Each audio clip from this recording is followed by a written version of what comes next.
Today's guest is someone who has built a platform around personal growth, self-love, and becoming the person you're meant to be. She's an author, a podcast host, and someone who spends a lot of time encouraging women to believe in themselves, grow through their experiences, and create a life that they're proud of. There's an assumption, though, that we make about people who inspire us. We assume they've got it all figured out, they're always confident, they have all the answers. But growth isn't about reaching a perfect final version of yourself. It's about continuing to evolve even when no one else sees the process. So today we're talking about the assumptions people make about healing, success, and becoming the person you're meant to be. So welcome to today's episode of She's Probably Talking to Other Guys. I'm going to toss it right over to Candy so she can introduce herself. Thank you for having me, Annie. And I am I feel grateful and blessed to be here, and I appreciate the invite. My name is Candy, and like Annie said, I am all about encouraging women. Um, I'm a nurse and a mom, and I do content creation as well. Just a friendly reminder, I'm not a therapist, psychologist, or expert in human behavior. This is a judgment-free assumption checking zone. Take what resonates and leave the rest. How did you get started as an author and a podcast host? So a couple years ago, I I was sitting with this woman, she's the older woman, and I was in nursing school at the time, and it was becoming very overwhelming to me, and I just was looking for someone, to just kind of speak with and kind of go back and forth with some of the things that I was going through at the time. And, as we started kind of getting deeper into the conversation and about me, and she was like, if there was something that you wanted to do, for yourself, what would it be? And I said that I always wanted to kind of give back in a way that will uplift young girls and young ladies that were becoming women. And I know I had a good voice, and I had been listening to podcasts, and I was thinking, I might start a podcast one day. And she's like, do it. Like, why can't you do it? And I'm like, you're right. Why can't I? And that's just kind of just how it started. And the author, I was just like, I journal a lot of my thoughts, and it just came about kind of like that. I was journaling, and a lot of my thoughts were going, and I wanted to like leave something behind from me. And that's just kind of how that came about as well. I didn't even really know it would become a book. I just was writing, and over time, I had all of these little notes and journal entries and like note entries on my cell phone, and it just came together kind of like that. I've been working on it probably this is 2026, 3 or 4 years, to be honest with you. And I just within the last year became very serious about it, and it just came about like that. I put it all together and just made a book. That's very impressive. And I actually really love how the story just kind of happened. It sounds like a meant to be kind of scenario there for you. So I love that. Yeah. Did you ever second guess if people would connect with your story? No, as a nurse and just a general person that I'm very curious by nature. And so I always like talk to people. I always talk to people, and a lot of us have a lot of similar stories. And it's just like we resonate with each other.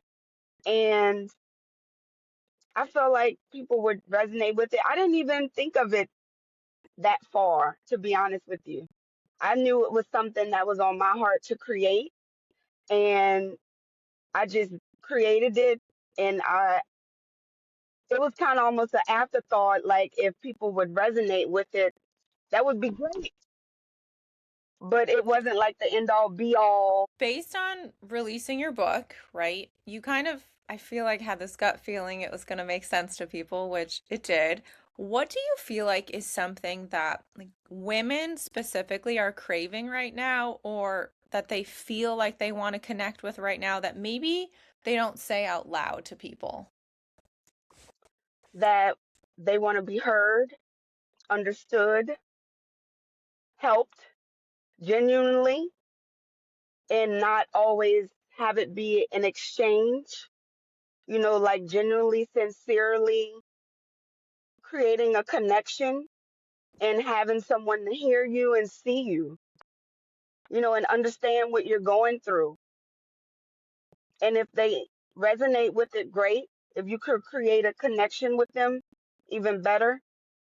But a lot of women want to be heard, you know, and listened to and seen and appreciated, and not just as an exchange. Like, oh, I'm going to do this for you if you do this for me, kind of thing. Like sincere, genuine connections. I do feel like I completely get where you're coming from, and I feel like social media almost, not that it's like the complete fault of social media that things tend to become almost an exchange in life. But I totally get what you're saying. When people are saying, "Oh, I'll comment on your post if you comment on mine." Well, no, I can Exactly. just comment on your post because I want to.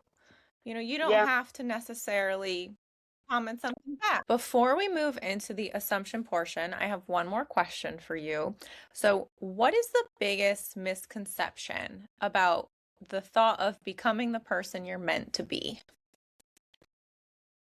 that it's like a final destination, I think. I think we're always evolving, and each, you know, day almost, you can be, excuse me, you can be a different or a better version of yourself. I feel like the biggest misconception is like you have a final destination, and you don't. You can wake up tomorrow and say like, I don't really care for this about myself. I like to work on changing it. Or like when I hit this milestone, that's it. And what I found is you can reach a lot of milestones and still feel like you haven't reached, or your destination yet. So the misconception like you've reached a certain path in life and that's it is not realistic, in my opinion, because you can always evolve. I've done it so many times, like in different areas of my life, you know, from when I was a teen to 20s, 30s. I'm in my 40s now. I've been lots of different versions of Candy. I think this is my best version yet, but I'm excited for what's to come for myself also, and excited for what's next. Yes, absolutely. I feel like it's a little bit also of living in the moment, you know? You Yeah, appreciate who you were while you're still excited about who you're becoming. exactly. Exactly. And I give her grace through each step. Yes, absolutely. We're going to move into the assumption portion. So these are assumptions that come from the dark corners of the internet. What we're going to do is I'm going to read them to you, and then you give me your thoughts on them, and you can 100% tell us if you think that assumption is not true whatsoever. So, Okay. number one, you have to be fixed before you can start becoming who you're meant to be.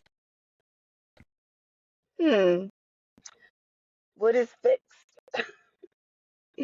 You know, like everybody's interpretation of what is something is different. So you can wholeheartedly feel like you're fixed and somebody else might not. So it really, to me, is based on what you yourself, and you decide what your next thing is. I think the biggest misconception or assumption with being fixed is that I think that's outwardly, you know, like whoever came up with the you're broken thing, who gave you that uh, control mechanism to say who is broken and who is fixed. So I think that's in the mind, you know, of being fixed. When was I broken? You know, maybe I was a little bent or a little bruised, but broken, almost like in the beauty is in the eye of the beholder. I feel the same way about that. And your eye is the best. I think everybody should just like see what best works for them and keep that at the forefront. Because I think when a lot of other people's opinions get diluted in, your concept of yourself starts to get a little diluted if you allowed it. That is so Yep. beautifully said. Up Thank you. next, confident people have never struggled with insecurity. Oh my God. That is a huge assumption. First of all, confidence is built. And I think a lot of people's misconception of being confident is misconstrued because I think a lot of people think if you're pretty or beautiful or whatever society thinks is beautiful, let me say that, because I do believe it's an eye of the beholder, that they're automatically confident. Well, in reality, what I found for myself is that you can be physically beautiful, but still feel nervous and still feel, you know, like you still have stuff to get together. And it's a shame that a lot of people prejudge what they think is confident people and won't even allow them a chance because they feel like they have it all together already. And we all are a work in progress, even the most confident people. And I listen to a lot of talk from people who are well established, celebrity status, big content creators, and we all are still getting it together. And it's a daily thing because you don't always feel confident. So it's like, I think that's a huge assumption that they believe that confident people have it all together because it's a daily, like, build yourself up kind of thing to bring that confidence to the forefront. You really have to believe in yourself. And it's not like an outwardly thing, it's more inwardly. Beautifully said again. And I completely disagree with that assumption as well. Up next, people who inspire others always have a clear path. Hmm. Yeah, the path it could be clear, and then you go a little further down the path and you run into rocks and you run into a broken bridge. And that person, what makes them different is that they still find a way. They don't look at the path and they say, oh, it's clear and I know it's going to always be clear. But really, from experience, you know better. And the only way you can know that is if you continue to do things, experience things. So it's just like with experience, you know that it's never a clear path. It may seem or start clear, but you 9 times out of 10 are going to run into something. So it's all about re-clearing the path for you. And you have to do that. Like, nah, it's not going to always be a clear path. It might, you can be hopeful, but if it doesn't, then what? You got to clear it. If that's what you really want, you got to clear it. Yeah. The next one I feel like is kind of related to the misconception you leaned into earlier, but the last assumption is once you find yourself, you stop changing. Hmm. Again, I think everybody is unique, and some people do that. They feel content where they are, and they're not open to evolve or change. And it's to each its own, you know.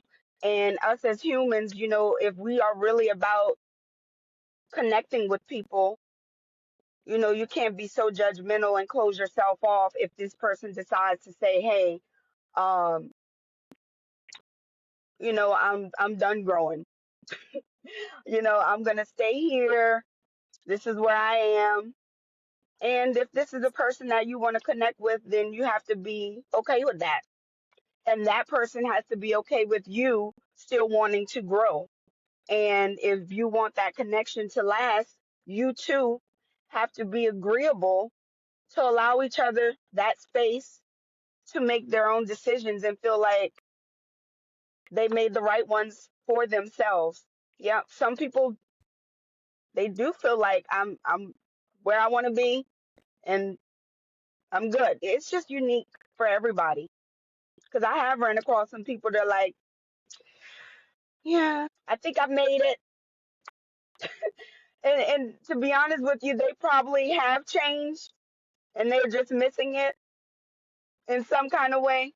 I feel like we all some kind of way evolve, even if it's just changing your hairstyle or, going a different route that you've always gone. Because a lot of people overlook those little bitty things. Like it's even with us, like if I'll change my nail shape sometimes. Like you don't think of that as a big thing, but it is a big thing What has writing and podcasting taught you about yourself? that I could do pretty much whatever I set my mind to. And that's a Yep. beautiful thing. Yep.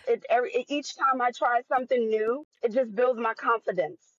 And I encourage women, you know, to try things, until you see what works. You won't know until you at least try it. And each time you complete it, you feel better about yourself. You're like, I did that. Yeah, I did that. And then when people get in your head and they're like, oh, you're this and you're that, because it comes. All have had it. So it's like you can look back at your own resume and say, well, I know you feel that way, but I also know I did this, this, and this successfully. So I'm going to have to disagree. It made me feel like I can do whatever I put my mind to. And I'm proud of myself. As you should be. I mean, I love chatting with you right now, and I feel like we're gonna have to have some more chats in the future because I'm loving everything that you're saying right now and just your message and just overall, like how you look at like what's presented in front of you and how can you change and kind of keep navigating your way through life.